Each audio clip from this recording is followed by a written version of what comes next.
وصحبه أجمعين. سبحانك لا علم لنا إلا ما علمتنا إنك أنت العليم الحكيم. رب اشرح لي صدري ويسر لي أمري واحلل عقدة من لساني يفقه قولي. رب يسر ولا تعسر رب تمم بخير وبعد. Kita dah sampai mana? Adab penuntut ilmu dengan gurunya. Ya.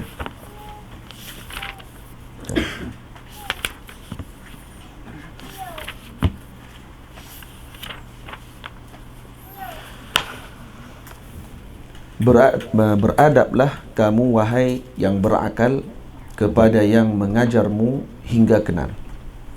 Wahai orang yang berakal, hendaklah kamu beradab kepada orang yang mengajarkan kamu sehingga mengenal. Mengenal apa di sini? Mengenal umum, kenal Allah, kenal baginda Rasul sallallahu alaihi wasallam, kenal ilmu, kenal hurufnya dan sebagainya. Maka diumumkan dia punya apa yang dikenal tadi. Ini beradablah kamu wahai yang berakal kepada yang mengajarmu hingga kenal. Istikharahlah sebelum kau menghadap guru agar nanti tidak buruk adab. Jadi sebelum kita belajar dengan siapa sekalipun, walau kita baik dengan siapa sekalipun, dengan guru tadi, ketika kita nak memberikan sepenuhnya waktu kita dengan guru tersebut, maka istikharah dahulu, sehingga diberikan petunjuk oleh Allah Ta'ala untuk kita berada dengan guru tadi. Karena nanti agar tidak berlaku buruk adab ketika mana kita terpaksa meninggalkan guru tersebut, mungkin tak sesuai dengan diri kita ataupun sebagainya, maka kerana itu jangan ditinggalkan istikharah. Sebab tu dalam kitab Al-Imam Badruddin Ibnu Jama'ah, beliau mendahulukan perkara tersebut. Kata beliau, annahu yanbaghi lit-talibi an yuqaddima an-nadhara wa yastaqira Allah fi man ya'khudhu al-ilma anhu. Ini sepatutnya bagi penuntut ilmu an yuqaddima an-nazar. Yani taqaddumu, maksud yuqaddim an-nazar maknanya taqaddumul fahs. Maksudnya dia mengkaji terlebih dahulu, melihat terlebih dahulu siapa guru ini. Nah, ditanya terlebih dahulu dengan para ulama yang lain, adakah sesuai untuk dia belajar dengan guru tersebut ataupun tidak. Apa bidang yang guru tadi kuasai. Contohnya kan itu. Dan juga wa yastakhirallaha fi man ya'khudhul ilma anhu. Dan juga istikharah sebelum kita mengambil ilmu dengan guru tersebut. Jadi sebaiknya untuk kita mengambil ilmu dengan orang yang kamulat ahliyatuhu wa tahaqqaqat syafaqatuhu. Ya, orang yang lemah lembut jiwa pribadinya, kemudian sempurna keahliannya dalam ilmu, wa zaharat muru'atuhu, dan zahir muru'ah dirinya yang terkenal dengan orang yang menjaga maruah dirinya, wa urifat iffatuhu, dan terkenal sebagai gurunya orang yang menjaga dirinya daripada melakukan perkara yang dilarang secara zahirnya, washtuhirat siyanatuh, dan masyhur dengan keilmuannya. Ini orang kenal kata guru itu masyhur dengan ilmunya. Wa kana ahsana ta'liman wa ajwada tafhima, dan juga pandai mengajar, memahamkan murid di dalam pengajian. Jadi itu yang sepatutnya dicari oleh murid tersebut. Jadi wala yarghabu at-talibu fi ziyadati al-ilmi ma'a naqsin fi wara' aw din aw 'adami khuluqin jamil fa an ba'd as-salaf hadha al-ilmu dinun fanzuru 'amman ta'khudhu dinakum. Jangan hanya mengambil ilmu dengan orang yang kita nampak dia berilmu tapi tidak menjaga adabnya, akhlaknya tidak dijaga, kemudian pribadinya tidak dijaga, banyak gosipnya, dan sebagainya, maka dielakkan begitu. Wal yahzar min at-taqayyud bil mashhurin wa tarkil akhdhi 'anil qamilin. Dan jaga-jaga daripada kita ni asyik suka dengan orang yang masyhur pada nama dan ditinggalkan khamil, orang yang namanya tidak kurang masyhur, maka ditinggalkan. Dia ini tidak masyhur sangat guru ni, saya nak yang masyhur saja. Maka ini termasuk afat bagi penuntut ilmu yang hanya mencari orang-orang yang masyhur saja. Dan kalau masyhur tadi dengan masyhur keilmuannya, akhlaknya dan sebagainya, khair, itu yang terbaik. Yang mungkin dimaksudkan dengan Al-Imam Badruddin Ibnu Jama'ah, dia hanya berpada dengan yang masyhur sahaja. Mana-mana yang ulama kenal tapi orang lain tak kenal sangat, tapi ulama kenal kata ini orang yang alim, dia kata dia tak mau sebab tidak masyhur. Ini afat bagi penuntut ilmu. Waqad adda al-Ghazali, al-Imam al-Ghazali wa ghairuhu dhalika min al-kibri 'ala al-ilmi. Imam Ghazali mengatakan bahawa ini termasuk kibir. Takabur dengan ilmu, iaitu mengambil dengan masyhurin wa taraka al-qamilin, meninggalkan ulama yang khamil, yang kurang masyhur. Maulana Syekh Abdul Aziz Syahawi hafizahullah, itu sebelum kami berjumpa dengan beliau, dia minal khamilin. Sebelum dia datang ke Al-Azhar Al-Sharif, sebelum dia mengajar di Masjid Al-Azhar, Syekh Abdul Aziz umur dia dah 80 tahun. Dia mengajar di Masjid Al-Azhar tu umur dia 80 tahun dah. Dan sebelum tu Syekh tak dikenal. Saya pergi belajar dengan Syekh Abdul Aziz 6 tahun sebelum tu. Maksudnya ketika umur Syekh dalam 70-an lebih. Kerana Syekh dah 80-an. Jadi waktu pergi mengaji dengan Syekh tu tak ada orang, orang datang, ada penuntut ilmu datang ke rumahnya, tapi tidak masyhur seperti para ulama yang lain. Waktu Syekh Ahmad Mamduh mula tanya siapa di kalangan Misriyin ni, ulama-ulama Mesir yang tua dan menguasai ilmu, kemudian ada dalam satu grup ni maklum kata ada seorang syekh di Mahallah Kubra, dekat tempat namanya Nimrah Basal, kampung Nimrah Basal. Katanya di kampung tersebut ada seorang tua yang alim, namanya Abdul Aziz Syahawi. Jadi Syekh Ahmad terus telefon pada Syekh Ibrahim Hafnawi, alim. Syekh Ibrahim Hafnawi guru besar di Jamiatul Azhar Tonto dalam ilmu dalam bidang usul fiqh, alim besar tu. Syekh telefon kepada Syekh Ibrahim Hafnawi, minta Syekh Ibrahim Hafnawi tolong pergi tengok saat di kampung tu. Sebab Syekh Ahmad baik dengan Syekh Ibrahim Hafnawi.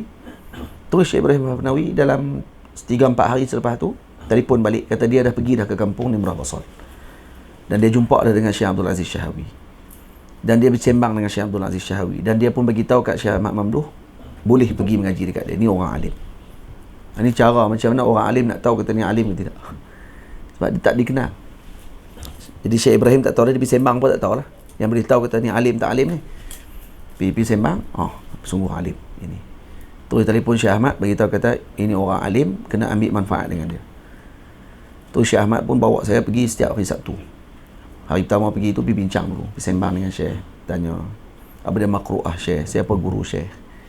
Maka Syekh Ahmad Syekh Abdul Aziz bagi tahu gurunya adalah datuk saudara dia, iaitu Syekh Abdul Hamid Asy-Syahawi. Dan Syekh Abdul Hamid Syahawi gurunya adalah bapaknya sebelum tu. Nah, apa dia namanya? Allahu Akbar. Syekh Abdul Hamid Syahawi berguru dengan sahib kepada Wirdu As-Sahar. Sahib Wirdu As-Sahar ini tak ingat, lupa nama dia. Dia belajar dengan Al-Imam Al-Bajuri rahimahullahu ta'ala. Di sanad kepada Imam Bajuri, sanad tadris, tinggi sanad dia. Syekh Abdul Aziz belajar dengan bapa saudaranya, datuk saudaranya Syekh Abdul Hamid Syahawi. Syekh Abdul Hamid Syahawi belajar dengan ayahnya belajar dengan sahib Wirdu Sahar. Ya, sahib Wirdu Sahar. Dan pengarang Wirdu Sahar tadi belajar terus dengan Al-Imam Al-Bajuri. Imam Bajuri belajar dengan Imam Syarqawi, dan ada sahabat yang masyhur, sahabat Al-Imam Syarqawi, sambung sampai pengarang-pengarang kitab yang lain. Dan Syekh Abdul Aziz, saya tanya kepada dia sendiri, dia belajar dengan Syekh Abdul Hamid. Kata beliau, ini adalah guru futuh saya. Dan Syekh tidak masuk Azhar. Syekh mengaji di kampung saja dengan Syekh Abdul Hamid selama 9 tahun. Bidunin qita', kata dia, tanpa putus pengajian selama 9 tahun. Dan setelah 9 tahun baru aku keluar bekerja, dia kata. Dia kerja sebagai askar. Saya kerja askar. Dan 9 tahun tu adalah waktu futuhnya Syekh. Dan Syekh hafal kitab Bahjah, ada 5,000 bait. Syekh hafal Bahjah 5,000 bait. Dan sampai sekarang masih menghafal. Saya bagi hadiah kat Syekh kitab Hidayatul Azkiya. Ada lebih kurang dalam berapa ratus bait, 180 bait lebih. Minggu depan pergi dah 80 bait dah Syekh hafal. Saya pergi seminggu je. Hari Rabu saya bagi, Rabu minggu depan saya pergi, dah 80 bait Syekh hafal. Syekh ni memang, yang pertama, ingatan masih kuat. Dan sampai sekarang kalau dia mengajak, masih lagi gunakan syahid daripada Hidayatul Azkiya kalau dalam ilmu tasawuf. Dia guna lagi Hidayatul Azkiya. Kita hak bagi tak apa. Kita hak terjemah tak apa. Dia apa dah. Bahjah 5,000 bait dia hafal. Allah ajib. Kemudian memang orang yang sangat itqan dalam ilmu. Sama ada nahwu, sama ada saraf, sama ada akidah, sama ada tafsir, sama ada ilmu faraid. Faraid dalam kepala ya. Faraid kalau orang telefon kita kira dah. Dan dia marah kira ni. Kita nak kena keluar kertas dia tak ada lah. Terus kira dalam kepala ya. Terus jawab terus dia ni berapa bahagian, ni berapa bahagian, ni berapa bahagian. Begitu. Pakar betul faraid. Dan kemudian alim dalam fiqh. Dan kemudian semua bidang qiraat. Dia boleh 10 qiraat. Dan saya sempat baca sikit je Quran dengan dia. Tak sempat habis. Dan dia alim qiraat. Dan kuasai 10 qiraat. Dan ada sanad semuanya. Bila dia mengaji? 9 tahun tu. Ajib, memang ajaib tu. Ini Syekh Abdul Aziz Syahawi hafizahullah taala, dan beliau tak pernah keluar daripada kampung Nimrah Basal dan belajar di kampung tu saja. Dan Allah Taala muliakan dia di akhir hidup. Di waktu sekarang ni umur dia 80-an ni baru mengajar di Masjid Azhar. Dulu tu tak ada orang kenal dia. Baik.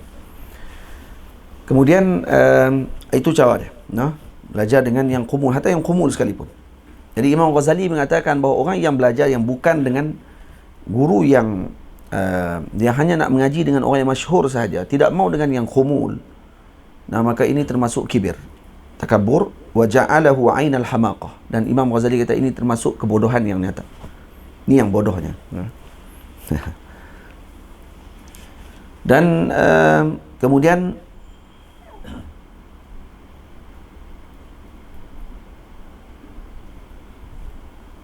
di sini disebut li'anna al-hikmata dhallatul mu'min yaltaqituha haitsu wajadaha. Ana hikmah ni dhallatul mu'min, dikutip daripada siapa saja dan di mana saja dia temui. Wa yaghtanimuha haitsu zafara biha, dan pegang betul-betul ketika mendapatkan. Wa yataqalladul minnah liman saqaha ilaihi fa innahu yuhrabu min maqafatil jahli kama yuhrabu min al-asadi. Karena kita nak jauhkan diri kita daripada jahil seperti mana kita jauhkan diri kita daripada singa. Wal haribu min al-asad la ya'nafu min dalalatin man yadulluhu 'ala al-khalasi ka'inan man kana. Jadi orang yang nak lari daripada singa, maka la ya'naf min dalalati man yadulluhu 'ala al-khalas ka'inan man kana. Jadi orang yang menjauhkan kita daripada singa, yang menunjukkan jalan kita untuk jauhkan kita daripada singa, maka kita tak akan rendahkan dia, siapa pun dia. Kita kena ingat dia kerana dia yang telah menjauhkan kita daripada singa tu.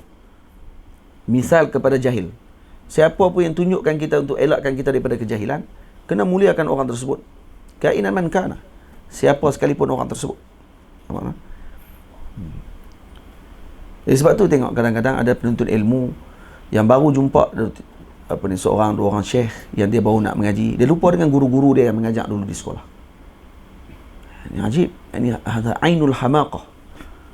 Kata Imam Ghazali, ini ainul hamaqah. Ini kebodohan yang nyata, dilupakan orang yang mengajarkan dia kerana guru-guru ni tak terkenal.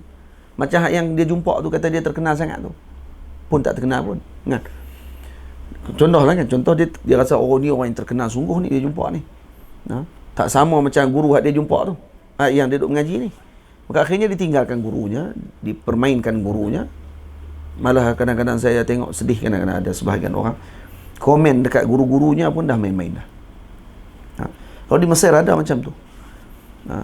Maulana Syekh Yusri hafizahullah pernah ada tulis satu selawat Yusriyah tu. Syekh tulis, dan kemudian Syekh tulis dalam selawat tu kata dia dapat ilham daripada perjalanan daripada Mekah ke Madinah. Daripada Madinah ke Mekah. Dalam perjalanan tu dapat ilham selawat Yusriyah tu. Kemudian ada seorang murid ni, dia pernah mengaji dengan Syekh Yusri dulu. Dan dia tak mengaji dah. Dia mengaji dengan seorang syekh lagi ni. Dan terus dia permain syekh. Dia tulis apa dalam komen bila ada seorang murid ni post kata Syekh Yusri dapat ilham selawat ni di tempat sekian-sekian, dia tulis kata bal sabaqahu ghairuh, bahkan ada orang lain dulu lagi tulis selawat tu daripada dia. Ainul hamaqah. Dia tak tahu kata qulubul awliya ni adalah muttahidah, bersatu. Kadang-kadang lafaz mereka jadi sama dalam keadaan seorang wali dengan wali satu lagi ni tak pernah jumpa wali tersebut pun, dan tak pernah baca pun kalam wali tadi, dan tiba-tiba ucapan mereka sama. Dan tu berlaku. Dan Syekh Utsaimin pernah sebut perkara tersebut. Dia kata, kalau kamu jumpa mana-mana kitab, yang kadang dalam kitab tersebut ada tulisan, dia kata, kitab satu lagi sama macam tu. Dia kata, hazar daripada kita mengatakan bahawa ini mencuri daripada yang ini. Karena qulubul awliya muttahidah. Karena qulub wali ini satu. Daripada pancaran yang satu. Kadang-kadang ucapan mereka pun satu juga. Lepas tu kalau buka dalam kitab Mughnil Muhtaj, kalau buka dalam Nihayatul Muhtaj, kalau buka dalam Kanzur Raghibin yang asas sekali lah. Dalam Mughni, Tuhfah, dan satu lagi apa dia? Yang terkenal, Mughni dengan Tuhfah dengan Nihayatul Muhtaj. Nihayah karangan Imam Syamsuddin Ramli, dengan Tuhfah karangan Al-Imam Ibn Hajar Al-Haytami. Kalau Mughni karangan Imam Khatib Syirbini. Kalau tengok balik, ada bahagian tertentu yang tulisan mereka sama. Baik siapa tiru siapa ni? Tak ada tiru siapa-siapa. Kerana qulubuhum wahidah. Hati mereka sama semua. Kerana mereka semua faqih. Akhirnya tulisan pun keluar sama lebih kurang. Jadi kenapa kita nak jadi pelik macam tu sampai boleh tulis bal sabaqahu ghayru. Ini buruk adab ini tidak diajar dan tidak akan bersambung hati dengan para awliya. Sampai bila-bila tak akan bersambung. Sebab tu kena jaga betul hati kita dengan guru kita dan sebagainya. Mahmakan siapa sekalipun guru kita tersebut, kenal ke tak terkenal ke apa semua sekali, kena jaga adab kita. Apa orang? Tengok tu kata ini, fa idza kana al-qamilu mimman turja barakatuhu kana an-naf'u bihi a'am. Karena kalau kita belajar dengan qamil, yang kita harapkan barakah daripada si qamil tersebut, guru yang tidak terkenal tadi, kana an-naf'u bihi a'am. Manfaat dengan guru yang qamil tadi lebih umum, lebih luas. Wa tahsilu min jihatihi atam. Dan menghasilkan ilmu, mendapatkan ilmu daripada guru yang qamil itu atam, lebih sempurna. Fa idza sabarta ahwal as-salaf wal khalaf lam tajid an-naf'a yahsulu ghaliban wal falaha yudriku taliban illa idza kana lisyaikhi min at-taqwa nasibun wafir wa ala syafaqatihi wa nushihi lit-talabati dalilun zahir. Nampak tak? Dan kalau kita lihat sabarta ahwal as-salaf, sabar maksudnya kamu tatabbu', kamu lihat balik satu persatu kisah para salaf yang terdahulu dan juga kisah para ulama khalaf yang terdahulu, kamu tidak akan dapati manfaat yang diperolehi oleh mereka ghalibnya dan kejayaan yang mereka dapatkan ketika menuntut, melainkan kana lisyaikhi min at-taqwa nasibun wafir. Karena guru tersebut orang yang bertakwa. Karena guru tadi orang yang syafaqahnya, nasihatnya kepada talabah tadi memberi petunjuk yang zahir kepada anak-anak muridnya. Wa kadzalika idza i'tabarta al-musannafat wajadta al-intifa' bi tasnifil atqa wal azhad awfar. Dan begitu juga dengan tulisan. Dengan tulisan siapa yang kita nak ambil manfaat dulu? Ambil yang paling bertakwa. Itu kalau kita tengok kenapa kitab Al-Imam Al-Bukhari radhiyallahu anhu ditinggikan oleh Allah Ta'ala. Al-Imam Ibn Hajar jawab apa? Ini perkataan pertama beliau. Kenapa kitab Al-Imam Al-Bukhari ini tinggi? Karena pengarangnya Imam Bukhari. Itu dulu. Karena pengarangnya Imam Bukhari, kata dia. Li jalalati muallifihi, kata dia. Karena berkat dan besarnya kedudukan Al-Imam Al-Bukhari. Itu dulu. Dan itu juga Dalailul Khairat. Selain daripada beliau menumpang keberkatan baginda Rasul, juga kerana li jalalati muallifih, kerana besar kedudukan beliau di sisi Allah Ta'ala. Dengan Nabi sebut ana zainul anbiya wa anta zainul awliya. Tidak. Yang ini penting untuk kita ambil berat. Dia pergi jumpa dengan para guru yang ada di tanah air kita ni. Kalau kata kita ambil peluang, pergi jumpa dengan mereka, ambil barakah dengan mereka. Atau yang khumul sekalipun, yang tak apa nak terkenal mana, tak masuk TV, tak masuk radio, duduk di kampung saja, tapi ada manfaat besar kepada umat. Ada seorang tok guru sini katanya di Kuala Nerang, namanya Ustaz Dameh nama dia, duduk kat Kuala Nerang depan Syed Ahmad, sekolah Syed Ahmad. Ustaz Dameh itu anak murid pada Pak Lang Zakaria, murid Pak Lang Zakaria lama. Katanya Baba Khairul pun mengaji kat dia dulu, tempat mengaji kat dia, masih ada lagi. Umur dah berapa puluh tahun dah, tua dah, umur 70-an. Saya pun tak sempat jumpa lagi. Tak ingin nak jumpa dia. Hak tu tak ada siapa kenal. Kita haduk Kuala Nerang tak kenal. Haduk Pedu ni tak kenal dia. Dia memang khumul betul tu. Tak buka pondok, tak ada apa. Duduk di rumah. Orang main mengaji di rumah. Tahu lah ni, dia tak larat dah kata dia. Ustaz Dameh nama dia. Baru ni pelajar-pelajar daripada Gajah Teriak main lawat saya. Kemudian mereka beritahu kata pergi baru balik daripada lawat Ustaz Dameh. Ustaz Dameh, nama dia Ustaz Dameh. Duduk di Kuala Nerang, kat rumah anak dia. Dia kalau depan sekolah Syed Ahmad tu, pergi depan sikit lagi ke arah Kak Ustaz, sekolah apa ni, Tengku Abdul Rahman, sekolah kebangsaan. Depan sekolah kebangsaan tu ada taman, ada kubok itu, ada taman kat situ, pernah ada kedai kecil kat situ. Tanya kat kedai tu, tak mana rumah Ustaz Dan, sebab tukar kedai tu anak angkat dia. Dia tahu rumah kat mana. Jadi apa ni, kalau kata ada rezeki peluang, cukup balik nanti daripada daurah ni, kau nak pergi cari ke, di singgah situ, tanya tengok, pergi jumpa, ambil berkat dengan dia. Yang tu. Itu orang-orang yang khumul, yang orang panggil apa, diharapkan barakah daripada mereka. Baik. Lepas tu kemudian wal yajtahid, kata al-imam, ala an yakuna syaikhu mimman lahu ala ulumi syar'iyyati tamamul ittila'. Nah, tak betul ni. Mimman yakuna an yakuna syaikhu mimman lahu ala al-ulumi syar'iyyati tamamal ittila'. Tamam. Bagi tak betul kita. Ni di maf'ul apa ni? Khabar kana. Jadi ijtihad, kita bersungguh-sungguh cari bagi syekh tersebut orang yang yang sempurna penguasaannya terhadap ulum syar'iyyah. Walahu ma'a man yusaqu bihi min masyayikh aslihi kathratu bahthin wa tul ijtima'. Dan juga guru tersebut dikenali orang yang ma'ruf, dulu mempelajari dan kemudian pernah mengambil ilmu dan panjang ijtima' dia dengan para ulama yang pada zaman dia. Kita tahu kata ni orang yang belajar. La mimman akhadha an butunil awraq. Jangan ambil ilmu daripada orang yang ambil daripada bacaan kitab-kitab. Buka kitab sendiri. Walam yu'raf bi suhbatil masyayikhil huzzaq. Dan tak dikenal kata dia belajar dengan guru. Ini banyak berlaku macam tu. Lepas tu duduk dalam dewan ulama kan. Tak kata kau orang lebih kurang gitulah. Duduk dalam dewan ulama apa semua tadi. Hanya sekadar nak tutup diri sendiri, kata sebenarnya tak belajar pun dengan guru. Dia nak selamat diri, duduk dalam dewan ulama. Dia tanya balik siapa guru, tak tahu. Tak mengaji pun dulu. Duduk Mesir main-main ya. Tapi dah nak bagi orang angkat tinggi sikit, balik gabung. Dah kali naik dalam dewan ulama. Kemudian diangkat jadi ulama. Oh, seronoknya. Senangnya jadi ulama.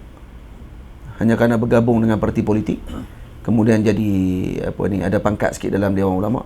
Lepas tu buat alasan, kata sebenarnya dewan ulama kami ni hanya khidmat je dengan ulama, bukannya udah ulama betul pun. Siapa kata macam tu? Dia yang kata, orang lain tak kata gitu. Orang lain kata duduk dalam dewan ulama tu ulama.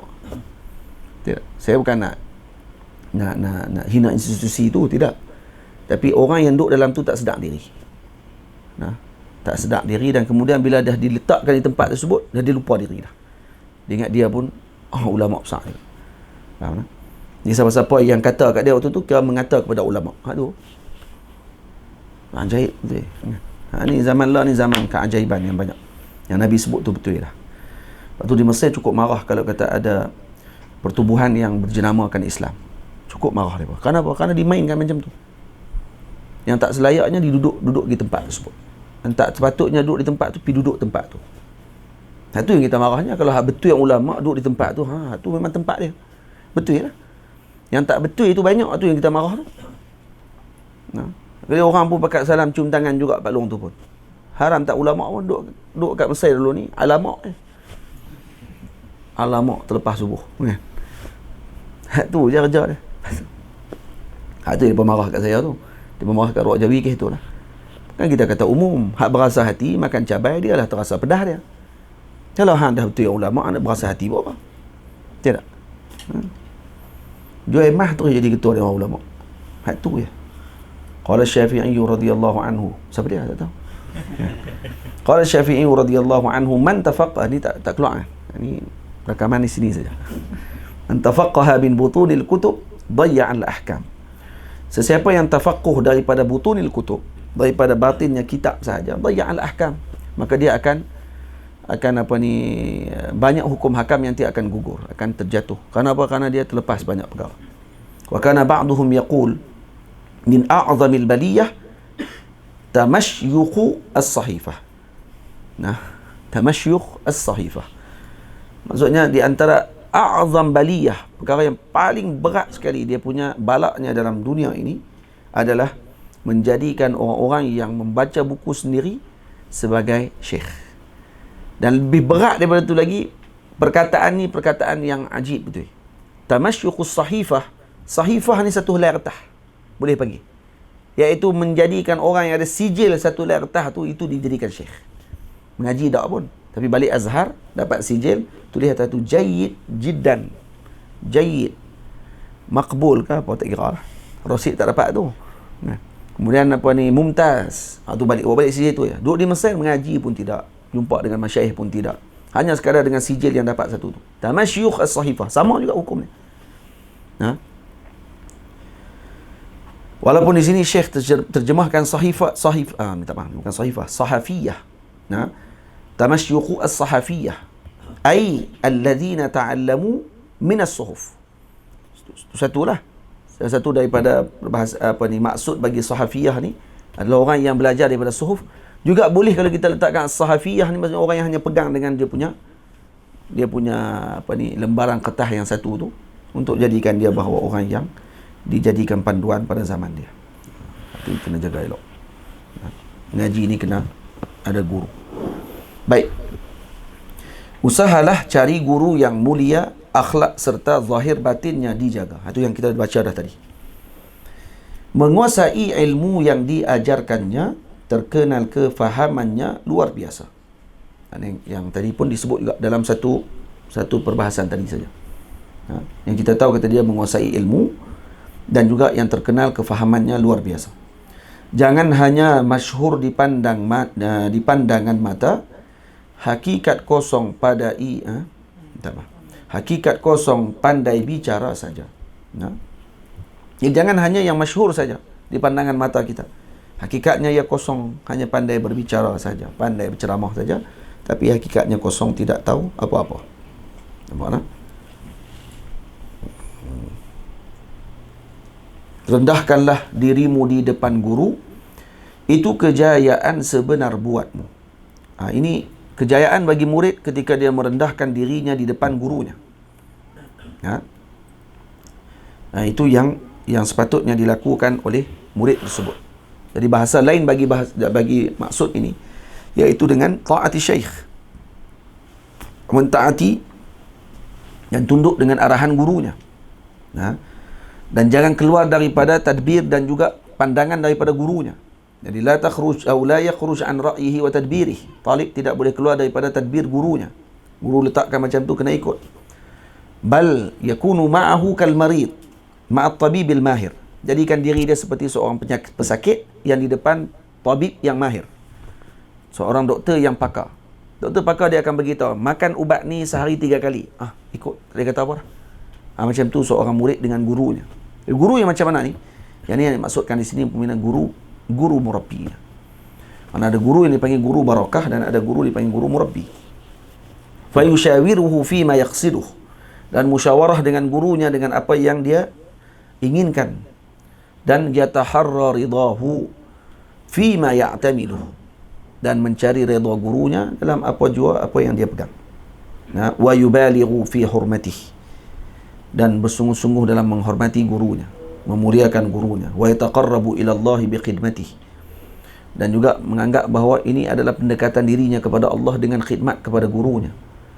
Karena gurunya tadi yang mengeluarkan dia dan akan membawanya nanti kepada Allah Ta'ala.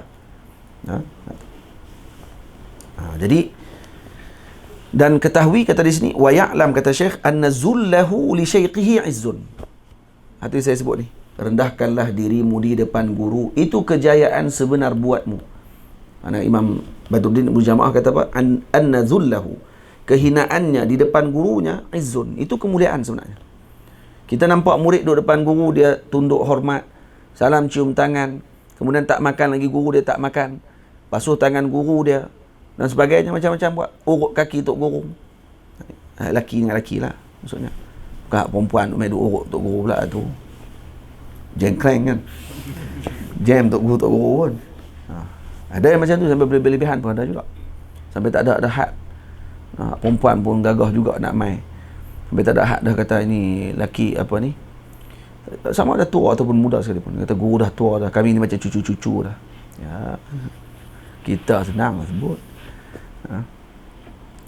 Kita kata kaedah sebut apa, apa dia, kullu saqitin lahu multaqatuhu. Setiap yang gugur tu ada orang nak kutip, faham? Jadi tua kata tak ada nafsu dah, boleh pegang kami. Jangan. Mereka orang tua sama dengan dia agak, mungkin dia geram juga. Ataupun dia tua orang lelaki lain. Lagi tua, lagi bergaya. Jadi jangan duk main-main. Ada sebahagian tarikat kita tengok. Di Malaysia ni pun sama je, ada. Anak murid duk urut, duk guru dah apa semua kali. Dia dengar berita tu. Sampailah. Urut bau tok guru, urut apa semua. Anak dara, urut bau tok guru. Kena jagalah benda-benda macam tu. Mana boleh. Takkan tak tahu dah hukum syariat apa semua sekali. Ya, kalau nak bawa orang dengan tariqah pun, syariat kena jagalah. Nabi tak pernah dengar lagi dalam hadis kata ada orang perempuan mai urut Nabi melainkan isteri Nabi saja. Nabi yang paling terjaga. Tak ada lagi Nabi duk bagi orang perempuan, walaupun sebenarnya boleh orang perempuan mai urut Nabi. Kerana Nabi memang terjaga. Tu pun Nabi tak buat macam tu. Kita yang tak terjaga ni, tiba-tiba rasa boleh yakin lebih pada Nabi ni. Kemah ni. Tak apa depan orang ke belakang orang, kira apa? Tu yang dia jadi macam-macam kes tu. Ini anak murid yang lelaki ni, yang main nak khidmat kat tok guru dia. Urut tok guru dan sebagainya. Basuh tangan tok guru. Tak lagi sakan lagi, tangan tok guru kotak ketika makan tu, basuh. Dia yang ni, tangan tok guru. Bayah nak jumpa tu. Kadang segan. Bukan segan, kadang ni ada lagi sombong dalam hati. Rasa, kemah ni. Tak apa nak syok macam tu. Kecuali tok guru tu dia memang tak mau lah macam tu. Tu tak apa lah. Boleh. Jadi, ya'lam anna zullahu li syaikhihi izzun wa qudu'ahu lahu faqrun. Tunduk kepada guru tadi itu kemuliaan. Wa tawadu'uhu lahu rifa'atun. Tawaduk di depan gurunya tadi rifa'ah. Nampak tak?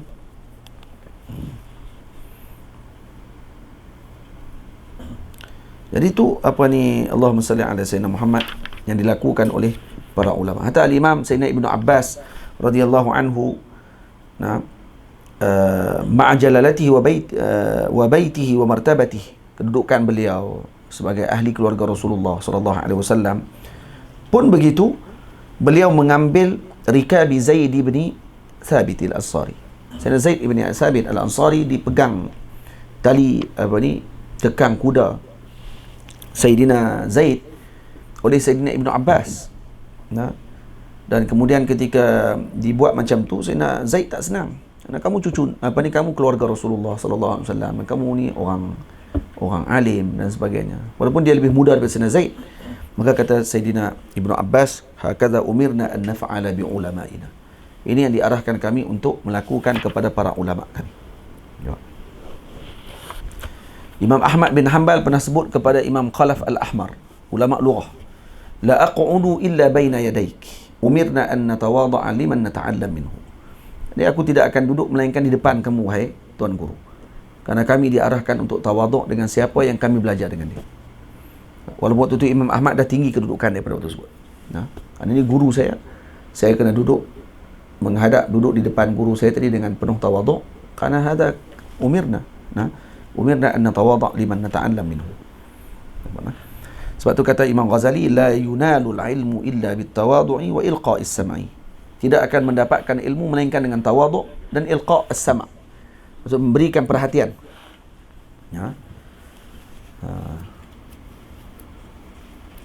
Cukup jika kita tengok kisah Sayyidina Qadir dengan Sayyidina Musa alaihi salam dalam Al-Quran. Innaka lan tastati'a ma'iya sabra. Ayat tadi sudah cukup untuk menunjukkan ketinggian dan kebesaran guru dengan muridnya. Dan bagaimana adabnya Sayyidina Musa AS dengan gurunya, Sayyidina Khadir AS. Dalam bab tersebut. Jadi, Al-Imam Fakhruddin Ar-Razi keluarkan 12 faedah daripada ayat Allahumma salli ala Muhammad. Rusydah macam mana ayatnya? Hal attabi'uka ala an tu'allimani mimma 'ullimta rusydah. Ayat tu saja ada 12 faedah. Ada 12 faedah daripada hal attabi'uka ala an tu'allimani mimma 'ullimta rusydah. Nak tengok ayat, tengok ni dalam ni Syekh Mawad Awamah ada sebut fawaid tersebut. Fawaid bagaimana Sayyidina Musa alaihi salam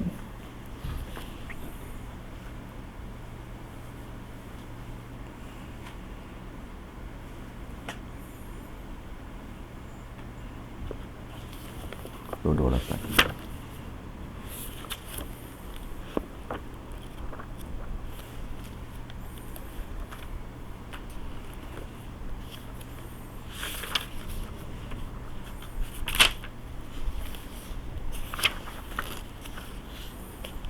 Ni ayat. Tengok ayat ni. Dia kata bila Allah Taala sebut hal attabi'uka ala an tu'allimani mimma 'ullimta rushda. Qala ar-Razi, Imam Razi kata i'lam anna hadhihi al-ayati tadullu ala anna Musa alaihi salam ra'i anwa'an kathiran. Kathiratan min al-adabi wal lutfi 'indama arada an yata'allama min al-Khadir. Jadi dalam ayat ni kata Imam Razi dalam Mafatihul Ghaib menunjukkan bahawa Sayyidina Musa alaihi salam meraihkan banyak jenis adab dan kelembutan ketika nak belajar dengan Nabi Khidir. Daripada ayat hal attabi'uka ala an tu'allimani mimma 'ullimta rushda. Yang pertama apa dia? Annahu ja'ala nafsahu taba'an lahu. Yang pertama dia jadikan diri dia sebagai pengikut. Dia sebab tu dia sebut li annahu qala hal attabi'uka. Boleh tak saya nak ikut kamu? Hak tu dulu. Yang kedua, annahu ista'zana fi itsbati hadhihi at-taba'iyyah. Fa innahu qala hal ta'zanu li an aj'ala nafsi tab'an lak wa hadhihi mubalaghatun 'azimatun fi at-tawadhu'. Ya. Karena dia minta izin hal attabi'uka. Maksudnya hal ta'zan li an aj'ala nafsi tab'an lak. Boleh tak kamu izinkan aku menjadi pengikut kamu wahai tuan guru? Hak tu dulu. Faham tak? Ayat tu saja pun dah cukup untuk menunjukkan tingginya adab Nabi Musa. Itu bodoh. Yang ketiga, annahu qala ala an tu'allimani. Hadha iqrarun lahu ala nafsihi bil jahl. Hal attabi'uka ala an tu'allimani. Nak kamu ajarkan aku. Hadha dalil iqrar ala al jahl. Dia iqrar kepada kejahilan dirinya. Wa ala ustadhihi bil ilm. Dan dia iqrar gurunya ada ilmu. Rabi'uha annahu qala mimma 'ullimta. Dengan apa yang diajarkan kepada kamu, wasighatu min litab'id min ma fatalaba minhu ta'lima ba'di ma 'allamahu Allah. Dan dia minta kepada Sayyidina Khadir untuk ajarkan dia mimma, sebahagian saja ilmu. Hadha aidan mush'irun bitawadhu. Itu termasuk juga tawadhu. Kenapa? Ka'annahu yaqul lahu, seakan Nabi Musa kata kepada Sayyidina Khadir, La atlubu minka an taj'alani musawiyan fil ilmi lak. Wahai Nabi Khadir, saya bukan minta nak bagi kamu ajarkan saya sampai saya jadi macam kamu. Nah, bal atlubu minka an tu'tiyani juz'an min ajza'i ilmi. Bahkan saya minta sikit saja daripada ilmu kamu. Ni adab besar ni. Kita kalau main buat saya ustaz boleh saya nak mengaji sampai jadi macam ustaz. Hak tu dah tak ada adab dah, tak baca ayat ni. Nabi Musa sendiri minta mimma 'ullimta rusyda. Maksudnya apa yang diberikan sedikit daripada ilmu kamu, bagi saya sikit. Saya bukan nak mengaji sampai jadi macam kamu, kerana kamu guru saya. Dan guru pula dia akan suka ketika muridnya lebih daripada dia. Tu guru yang betul. Guru yang tak betul ni, dia nak anak murid dia lekeh daripada dia lagi. Sebab kalau lebih daripada dia, dia lebih kurang macam Tok Guru Silat. Tok Guru Silat tak bagi semua buah, sebab takut anak murid dia kepak kepala dia lagi. Dia ada buah hujung, dia tinggal sikit. Bukan semua Tok Guru Silat lah, kan? Jadi min tu maksud dia gitu.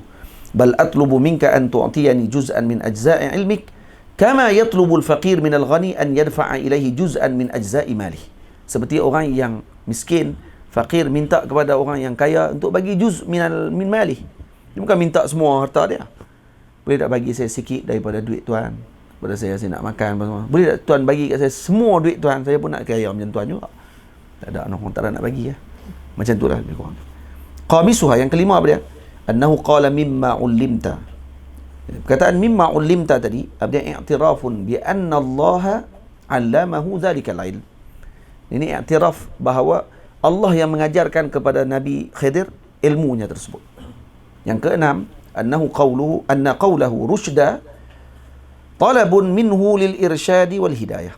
Sebab tu dia sebut hal attabi'uka ala an tu'allimani mimma 'ullimta rusyda.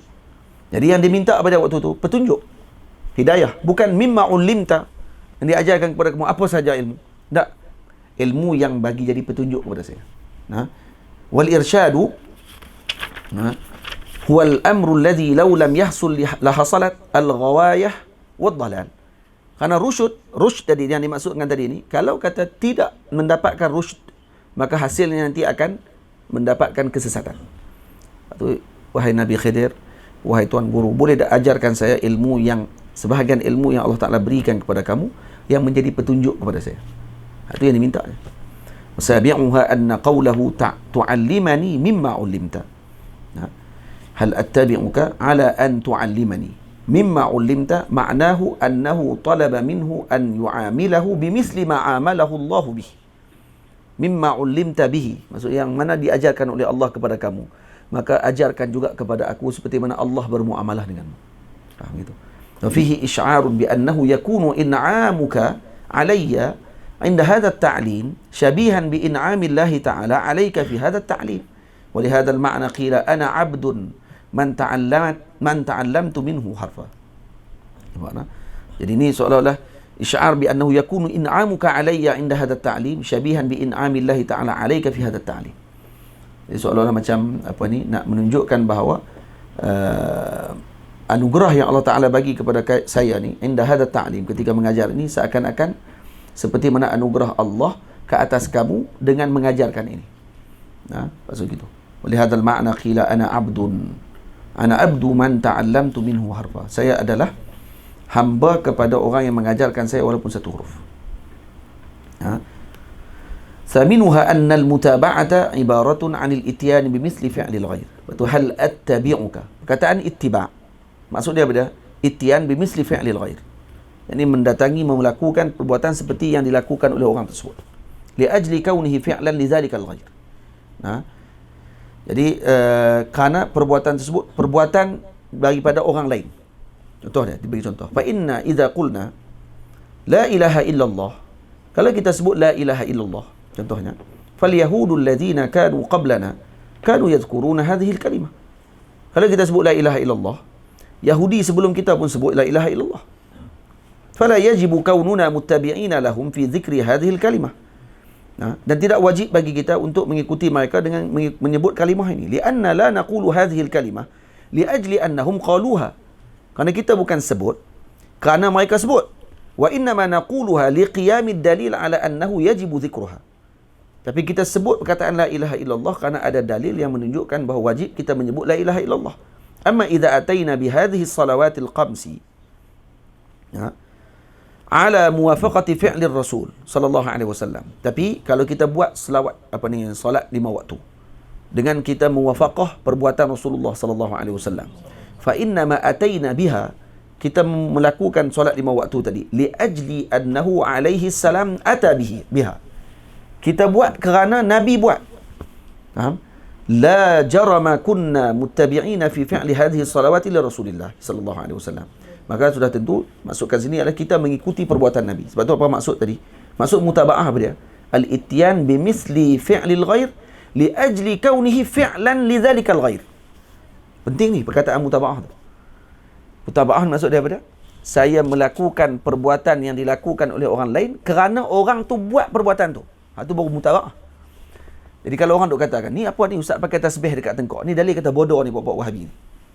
Dalil pakai apa kat tengkok ni ikut Sami ni. Baik, ana fa'altu hadzal amr li ajli al-mutaba'ah li Sami.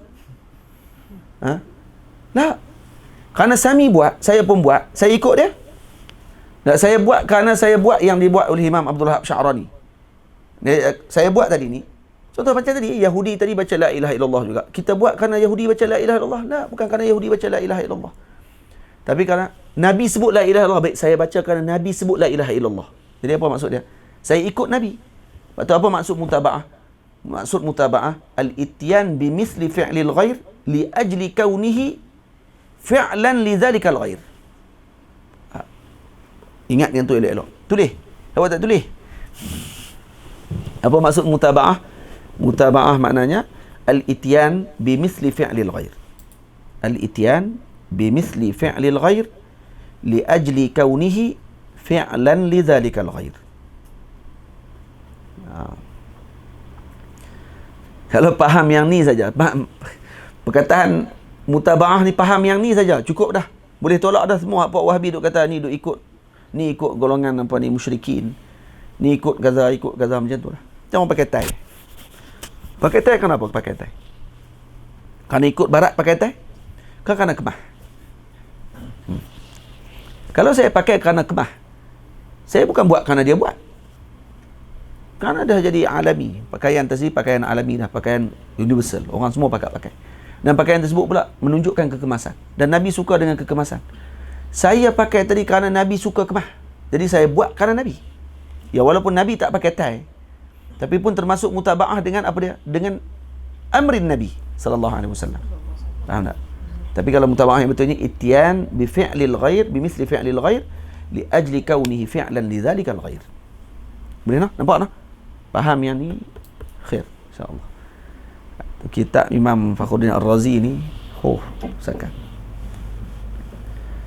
Kalau kata depa duk kata apa pakai tasbih kat tengkuk macam tu. Macam Sami ya.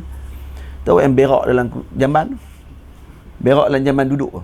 Ada zaman bila zaman duduk tu? Kalau jamban duduk tu tengok geng Sami juga buat macam mana? Mana tahu kan? Dalai Lama apa buat? Hang pun tiru Sami jugalah berak dalam jamban tu. Duduk dalam jamban tu. Yang mula buat jamban ni kalau tengok balik, para sahabat dia riwayat balik kata, kami tengok jamban ni di Syam. Sebab di Madinah tidak ada jamban sebelum tu. Semua nak pergi berak, nak kencing, kena keluar zahabal mazhab.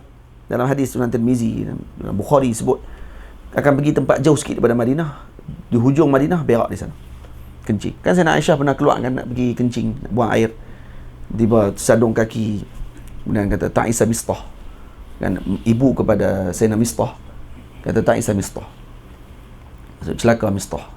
Lepas tu Sayyidina Aisyah kata, kenapa kamu celakakan ahli Badar? Mistah ahli Badar. Kata, kamu tak tahu Mistah buat apa? Dia pun tolong sebab juga berita pasal kamu hadisul ifki. Sayyidina Aisyah kata, daripada nak terberak, tak jadi nak terberak tu. Saya nak terberak, kata, tak jadi nak terberak, patah balik. Teriak lagi, sampai ayat mata tak keluar dah, kata dia.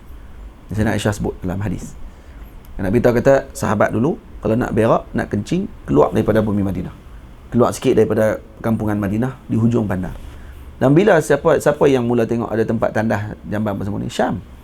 Ahli Syam pada waktu tersebut mungkin orang Kristian. Tapi tu sahabat ikut depa kan untuk buat tandas ni, mutabaah dengan depa. Li ajli fi'lan li zalikal ghair. Takkan tempat tu tertutup, elok, kemudian pula boleh untuk buat yang baik, ada lubang yang kita boleh, macam kita sekarang ni lah. Kau tidak jenuh setiap malam nak kena keluar hujung tu, nak kena keluar piduk bawah pokok petai, keluar tak apa lagi kan, suluh-suluh. Ini ada seorang lagi duduk belakang pokok petai lah. Kacau. Iza sabata hadza fa naqul, tengok ni. Jadi kalau sabit macam tu, maka kita katakan qauluhu hal attabi'uka yadullu ala annahu ya'ti bimithli af'ali zalikal ustaz. Sebab tu bila mana Imam tengok Imam Razi dia nak syarah pasal mutabaah tu saja, nak bagi kita faham. Maka bila kita baca ayat Quran, bila Sayyidina Musa AS kata hal attabi'uka, maksudnya al-mutabaah. Maksud apa mutabaah? Al-ityan bi fi'lil ghair li ajli kauni zalikal fi'li li ajli kaunihi fi'lan li zalikal ghair. Jadi seolah-olah bila nak sebut di sini kata Sayyidina Musa AS pergi kepada Nabi Khidir untuk buat macam Nabi Khidir buat. Jadi sebab tu perkataan ittiba' bukan ikut belakang je. Dia akan tiru semua yang tok guru dia buat. Apa saja. Yadullu ala annahu ya'ti bimithli af'ali zalikal ustaz. Dalil kata dia akan melakukan apa yang dibuat oleh guru tersebut. Limujarradi kauni zalikal ustaz atiyan biha. Hanya semata-mata kerana ustaz tadi buat macam tu, maka dia pun buat macam tu juga. Cuba tengok sini. Perkataan Imam Ar-Razi zaman dulu, ustaz ni besar sebenarnya. Zaman dulu ustaz ni jadi tak apa nak start elok. Dulu ustaz ni Allah azim, ustaz. Dia tak kata lizalika syekh. Limujarradi kauni zalika syekh atiyan biha, la lizalika al-ustaz. Kata ustaz tu besar. Habib Taufik dia cerita kat saya. Dia kata para habaib kalau di Indonesia yang alim digelar ustaz. Ustaz Habib. Al-ustaz Habib kata-kata. Dia kata perkataan Habib ni kepada ahli bait. Siapa-siapa je ahli bait yang kalau tak alim pun dipanggil Habib. Tapi kalau alim dipanggil ustaz di Indonesia lah. Tapi di Malaysia kita ni ramai je Sayyid Habib juga, Sayyid Habib, tapi orang Malaysia kita panggil Sayyid. Kita lebih pengaruh dengan Makkah. Orang Makkah panggil Sayyid. Ya. Di Yaman yang panggil Habib. Kalau di Indonesia yang alim dipanggil ustaz. Di kalangan habaib yang alim dipanggil ustaz. Macam tu.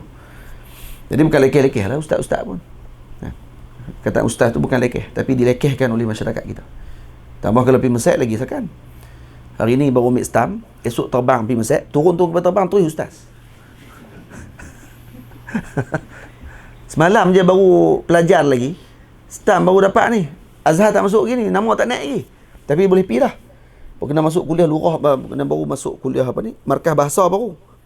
Tapi turun terbang tu, ahlan wa sahlan pada ustaz-ustaz dan ustaz-ustaz Zahul. Ustaz lah. Terus dia pun tengok ustaz-ustaz dia kat sekolah dulu ni, kalau lekeh habis. Kami setaraf pada ni. Nanti lah kali boleh kata kat ustaz dia dulu Azhar juga.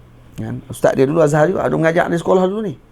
Jadi dia boleh tulis nanti, ustaz saya tu senior saya di Azhar dulu ni. Faham tak? Ustaz saya yang duk mengajar dulu ni, saya duduk sekolah dulu ni, dia tahun bila atau dia senior saya lah di Azhar. Saya ni kan junior kepala korak. Itu yang berlaku kan. Ada anak murid saya yang sebut macam tu. Aduh.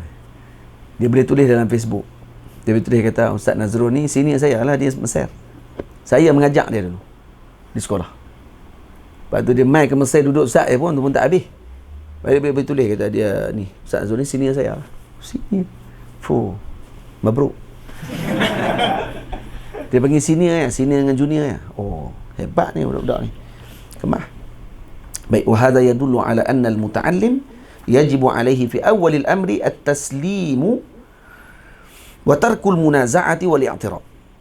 Jadi wajib bagi penuntut ilmu ni, yang pertama bagi mereka apa dia? At-taslim wa tarkil munaza'ah, kerana dia kena letakkan ittiba' dulu. Jangan main nak mengaji, kerja nak komplain tok guru. Tu bukan mengaji nama dia. Ni nak main test tok guru, nak main tengok tok guru ni reti tak macam saya reti. Ini bukan penuntut ilmu ni. Tengok adab Nabi Musa AS. Walaupun Nabi Musa lebih tinggi kedudukan daripada Nabi Khidir, pun guna hal attabi'uka. Sebab tu kalau orang baca kisah Nabi Khidir dengan Nabi Musa, kalau orang kata Nabi Musa masih tak beradab dengan Nabi Khidir, ini orang bodoh.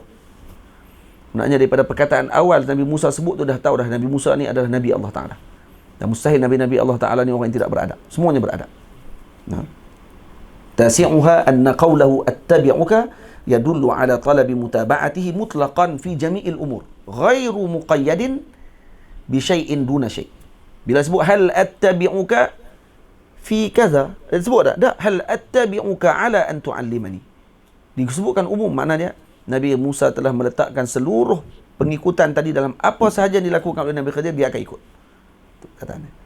Ashiruha, yang ke-10, annahu thabata bil ikhbari anna al-Khadir arafa awalan annahu nabiyyu bani Israel wa annahu Musa sahibut Taurah.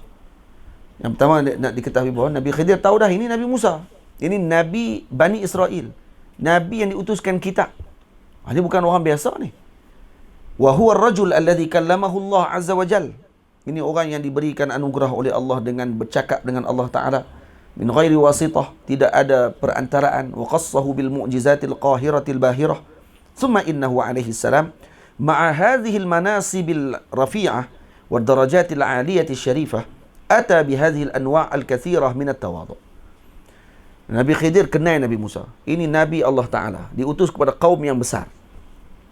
Antara kaum yang terbesar selepas kaum Nabi Muhammad, umat Nabi Musa. Terbesar umat dia. Nah, kemudian tiba-tiba datang dalam keadaan tawaduk yang macam tu. Pernah bercakap dengan Allah Ta'ala, bukan bercakap dengan orang. Bercakap dengan Allah. Nah, pun datang kepada Nabi Khidir dengan adab yang masya-Allah tabarakallah. Wa dzalika yadullu ala kaunihi alaihi salam atiyan fi talabil ilmi bi a'zami anwa'il mubalaghah. Dalil kata Nabi Musa ketika datang nak tuntut ilmu, datang dengan seluruh perkara yang berlebihan pada tawaduk, berlebihan pada merendah diri, lebih sungguh. Macam tu sekali. Hadha huwa al-la'iqu bih lianna kulla man kanat ihatatuhu bil ulumi akthar. Tengok, ni perkataan penting. Kerana apa? Kerana setiap orang yang makin banyak ilmunya, kana ilmuhu bima fiha min al-bahjati was sa'adati akthar.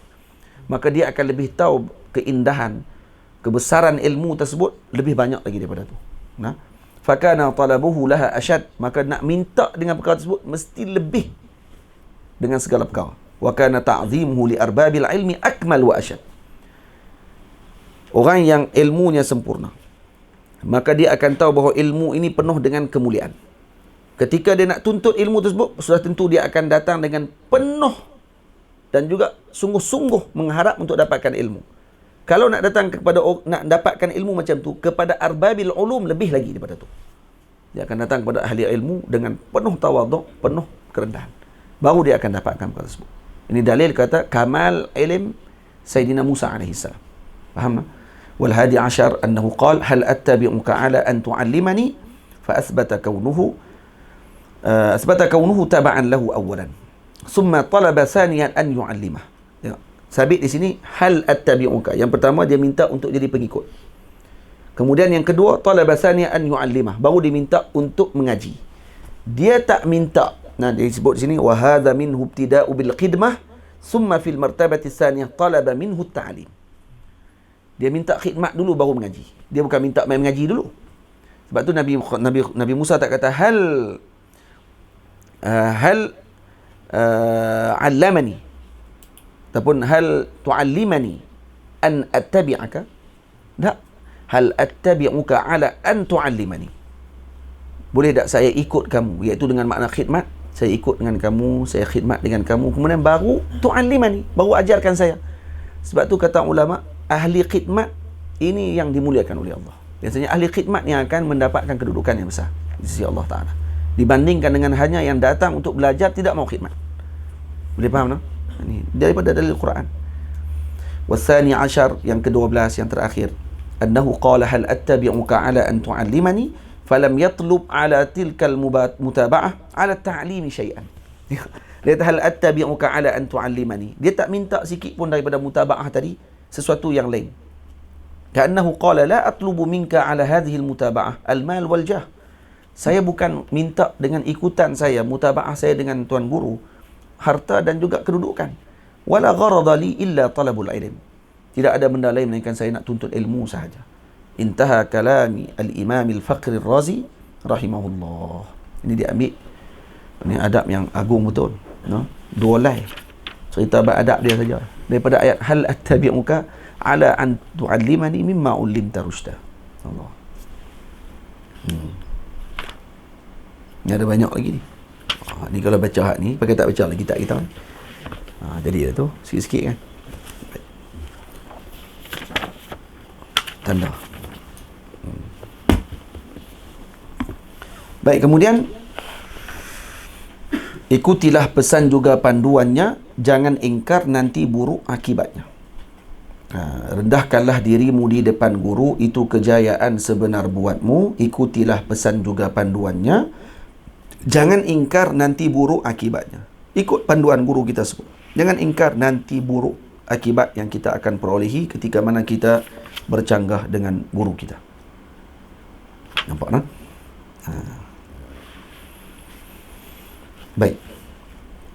Bahagian lepas ni kalau baca ayat surah Al-Kahfi sampai ke ayat hal tu'allimani,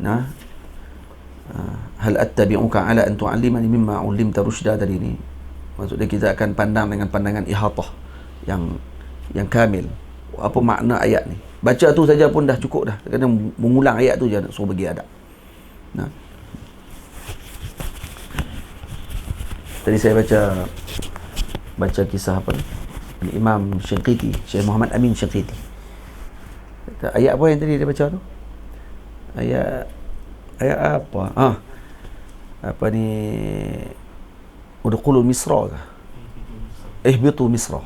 Ayat ihbitu Misra, Syekh Muhammad Amin Shinqiti ketika dia syarahkan ayat tersebut, dia tafsirkan ayat tadi. Dia tafsirkan selama 4 jam tanpa berulang ayat. Lepas tu dia tak ulang langsung fawaid yang sebelum tu. Terus keluar fawaid daripada ayat ihbitu Misra saja selama 4 jam. Sakan ulama itu.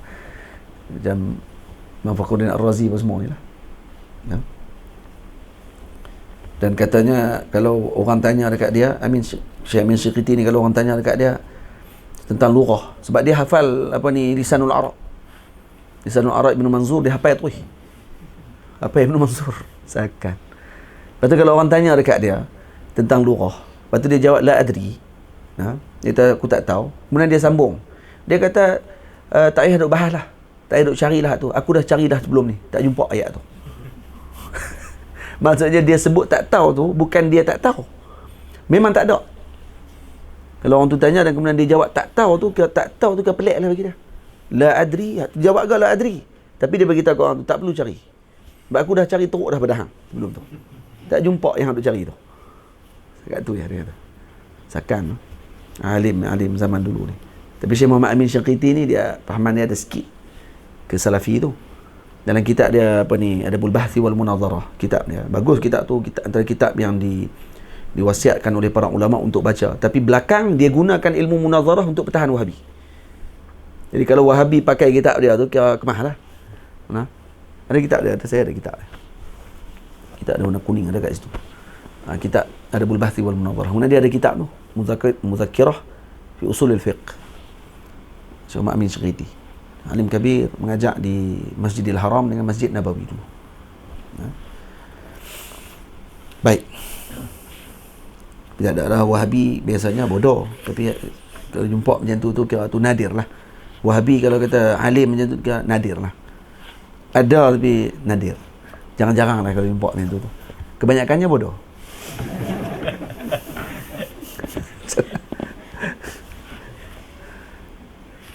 Baik. Mana tahu? Melain muliakan gurumu serta muliakan gurumu serta semua yang berkaitan dengannya, jangan alpa. Ni muliakan guru kita dan apa sahaja yang berkaitan dengan guru kita. Kena muliakan guru kita dan apa sahaja yang berkait dengan guru kita. Contohnya apa dia? Contohnya anak guru kita, muliakan dia. Ibu guru kita, kena muliakan dia. Ayah guru kita, kena muliakan dia. Apa saja berkait dengan guru kita, isteri guru kita, kena muliakan dia. Sehingga Al-Imam Abdul Wahab Sya'rani kata, di antara adab murid dengan guru, tidak boleh kahwin dengan isteri tok guru dia. Kalau tok guru dia mati dulu, tak boleh. Kerana menjaga adabnya dengan gurunya. Kerana tu diharamkan kepada kita untuk berkahwin dengan isteri-isteri baginda Rasul. Kerana menjaga haknya Rasul. Walaupun hakikat Ummahatul Mukminin itu Ummahatul Mukminin pada segi kedudukan mereka, kemuliaan mereka, bukan pada mahramiyah. Maksudnya bukan kita boleh pergi salam dengan Ummahatul Mukminin seperti mana ibu kita. Walaupun dia ibu kita dalam golongan mukminin, boleh kita pergi salam, boleh khalwat dengan Ummahatul Mukminin, tak boleh. Dan tidak boleh berkahwin dengan anak-anak isteri Nabi para anbiya alaihi wassalatu wassalam, khususnya Nabi kita Muhammad sallallahu alaihi wasallam, kerana itu menyakitkan hati baginda Rasul. Itu juga dengan para guru, kata Imam Abdul Wahab Sya'rani dalam Lawaqih Al-Anwar Qudusiyah, iaitu perlu menjaga perkara tersebut. Tak boleh kahwin. Tok guru nak kahwin dengan isteri anak murid yang mati dulu, tak apa. Seronoklah jadi tok guru macam tu. Sebab macam mana dia tok guru? Tu pun kalau kata ni tok guru tu kira habislah, desperate lah tu. Teruk sangatlah tok guru tu pun. Kecuali kalau kata ada dengan tujuan yang lain, kerana nak menjaga, itu semua alasan lah.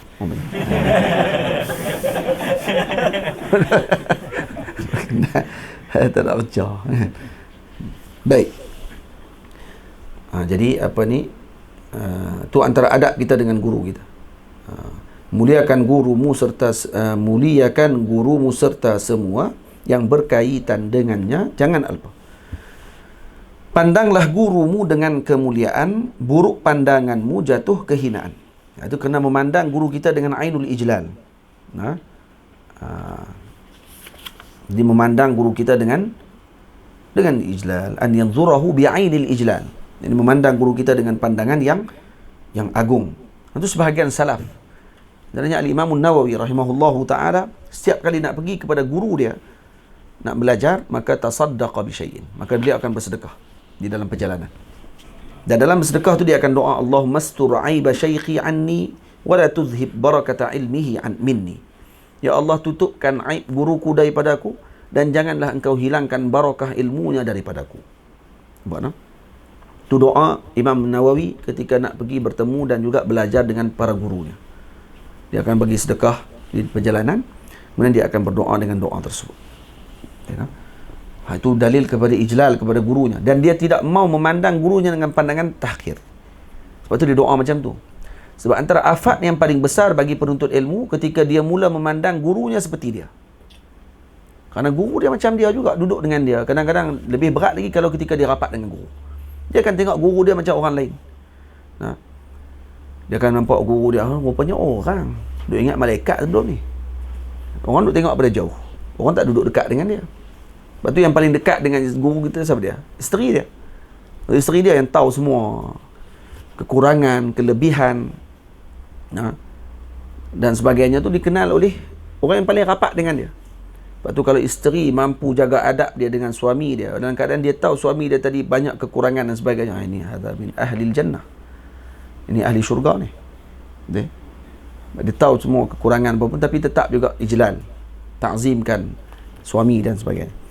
Begitu juga murid. Murid ketika dia dah mula rapat dengan guru dia. Sebab tu sebahagian guru, dia tak akan tidur dengan murid-murid dia. Ada sewa rumah ke apa semua, bilik satu kat tok guru.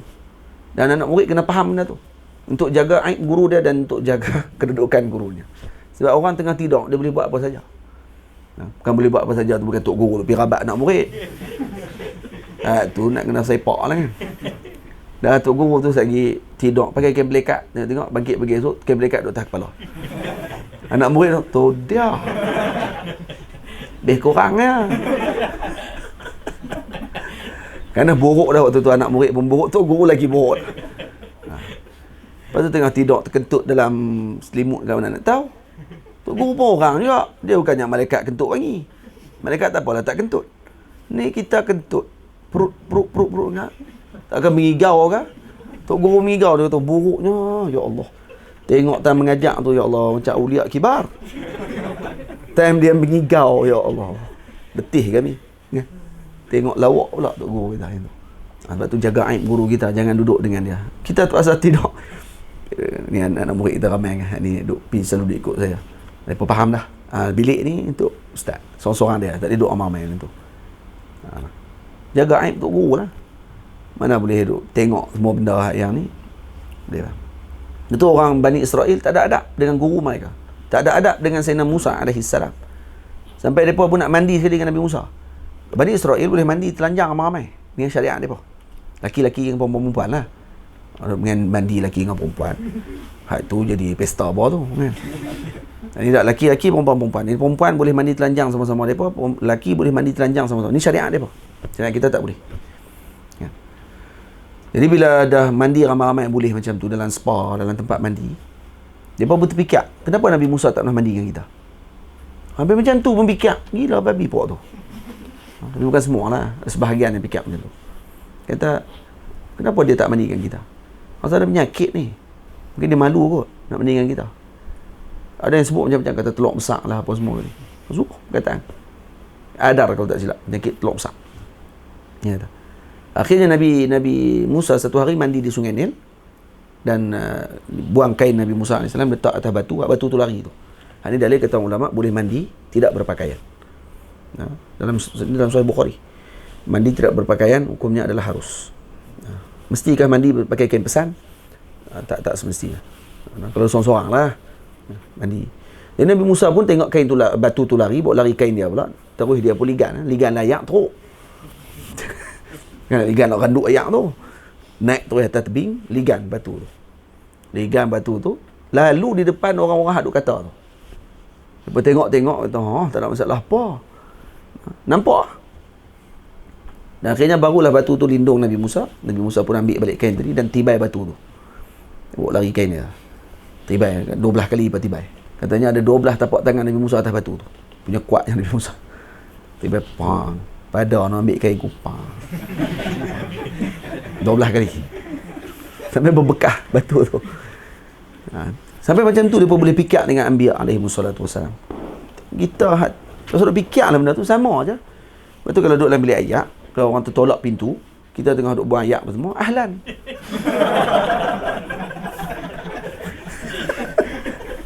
Sama aja. Beza sikit-sikit tu ya. Gelap. Ada seorang di Mesir, orang lama lah. Tandas jenis duduk tu, dia pergi duduk atas tu, tinggung. Hak tu kalau pecah tandas tu mampus. Nah, terkoyak apa-apa. Dia pergi duduk atas tu, dia isap rokok. Dia orang Kedah tu, duduk rumah Kedah tu. Lepas lah cerita. Dia duduk dalam bilik ayat, terlupa kunci. Sambil duduk isap rokok. Duduk isap rokok, duduk pula atas tu, mangkuk tu. Bukan mangkuk yang jenis tinggung ni, mangkuk jenis duduk, tinggung atas tu. Pegang rokok ni. Kawan tu pergi nak terberak, buka pintu tu. Buka tu kawan pun, ahlan. Hak tu yang saya cerita ahlan tu. Okey kan tu. Aduh. Orang tua. Balik habis dah, lepas tu tak tahu. Jadi ustaz habis dah pun. Ustaz ahlan. Dia kata nak malu lupa je sama ya. Teruklah. Baik. Kena ada agak malu kita ni pun. Mana tahu. Pandanglah gurumu dengan kemuliaan, buruk pandanganmu jatuh kehinaan. Waktu kena doa Allah mastur aiba syaikhi anni wala tuzhib barakata ilmihi minni. Qala Syafi'i, kata Imam Syafi'i rahimahullah, kuntu asfahu al-waraqata baina yaday malikin safhan rafiqan haibatan lah lialla yasma'a waqa'aha. Imam Syafi'i kata, aku membuka waraqah, aku menyelak helaian kertas di depan Imam Malik, safhan raqiqan haibatan lah. Jadi aku membuka helaian tadi dengan penuh kehati-hatian. Kenapa? Dengan penuh berhati-hati, haibatan lahu. Ini haibah kepada Imam Malik. Ada kemuliaannya Imam Malik. Li alla yasma'a waqa'aha. Aku tak mau dengar ni bunyi macam tu, tak mau. Kita tak kira duduk depan tok guru kita. Dengan liok keluar habis. Bunyi tak kira. Tu tak kira lagi main duduk dengan handset. Ada pula pegang tasbih ke, jadi wali lebih pada tok guru dia. Ada yang macam tu. Ada pula jenis tok guru duk mengajak, dia pula duk.